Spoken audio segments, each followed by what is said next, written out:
ಶ್ರೀ ಗುರುಭ್ಯೋ ನಮಃ. ಎಲ್ಲರಿಗೂ ಬೆಳಗಿನ ಸುಪ್ರಭಾತ. ಸೀತೆಯ ಪಾತಿವ್ರತ್ಯ ಪ್ರತಿಜ್ಞಾ.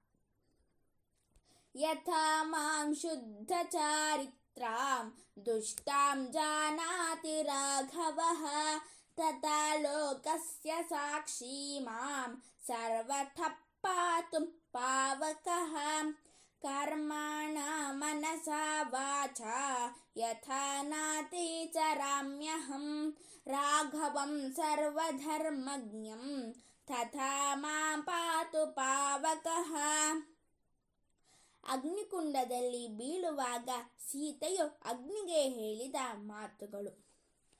ವಿಭೀಷಣನು ಶ್ರೀರಾಮನ ಅಪ್ಪಣೆಯಂತೆ ರಾವಣನ ಶವ ಸಂಸ್ಕಾರವನ್ನು ಮಾಡಿದ್ದಾನೆ. ಶ್ರೀರಾಮನು ವಿಭೀಷಣನಿಗೆ ಲಂಕಾಪಟ್ಟಣದ ಪಟ್ಟವನ್ನು ಕಟ್ಟಿ ಅಭಿಷೇಕವನ್ನು ಮಾಡಿದ್ದಾನೆ. ಅನಂತರ ಶ್ರೀರಾಮನು ಹನುಮಂತನ ಮೂಲಕ ಸೀತಾದೇವಿಗೆ ಎಲ್ಲ ವಿಷಯಗಳನ್ನು ತಿಳಿಸುತ್ತಾನೆ. ಅನಂತರ ಶ್ರೀರಾಮನ ಆಜ್ಞೆಯಂತೆ ವಿಭೀಷಣನು ಸೀತಾದೇವಿಯನ್ನು ಕರೆತಂದು ಶ್ರೀರಾಮನ ಮುಂದೆ ನಿಲ್ಲಿಸುತ್ತಾನೆ.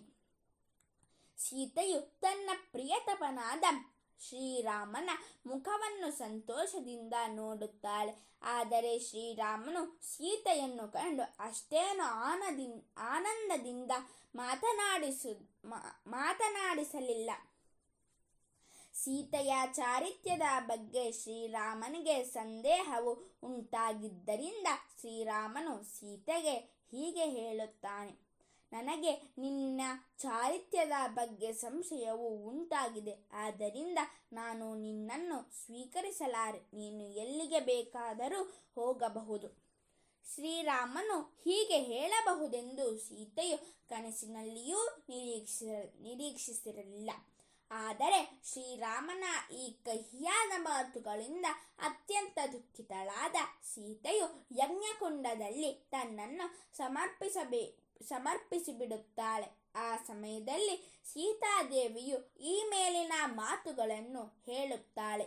ನಾನು ಶುದ್ಧ ಚಾರಿತ್ರ್ಯದವಳೆಂದು ರಾಘವನು ಭಾವಿಸಿದಾಗ ಸರ್ವಲೋಕ ಸಾಕ್ಷಿಯಾದ ಅಗ್ನಿಯು ನನ್ನನ್ನು ಸಂಪೂರ್ಣವಾಗಿ ಕಾಪಾಡಲು ನಾನು ಶ್ರೀರಾಮನನ್ನು ಬಿಟ್ಟು ಕರ್ಮದಿಂದ, ಮನಸ್ಸಿನಿಂದ, ವಾಕಿನಿಂದ ಪರಪುರುಷನನ್ನು ಎಂದೆಂದಿಗೂ ಸ್ಮರಿಸಿಲ್ಲ ಎನ್ನುವುದು ಸತ್ಯವಾದರೆ ನನ್ನನ್ನು ಅಗ್ನಿಯು ಕಾಪಾಡಲಿ.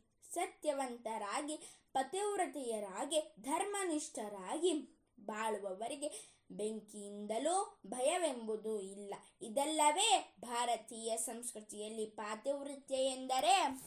ಸರ್ವೇ ಜನಾಃ ಸುಖಿನೋ ಭವಂತು, ಸಕಲ ಸನ್ಮಂಗಲಾನಿ ಭವಂತು, ಲೋಕಾಃ ಸಮಸ್ತಾಃ ಸುಖಿನೋ ಭವಂತು. ಧನ್ಯವಾದಾಃ.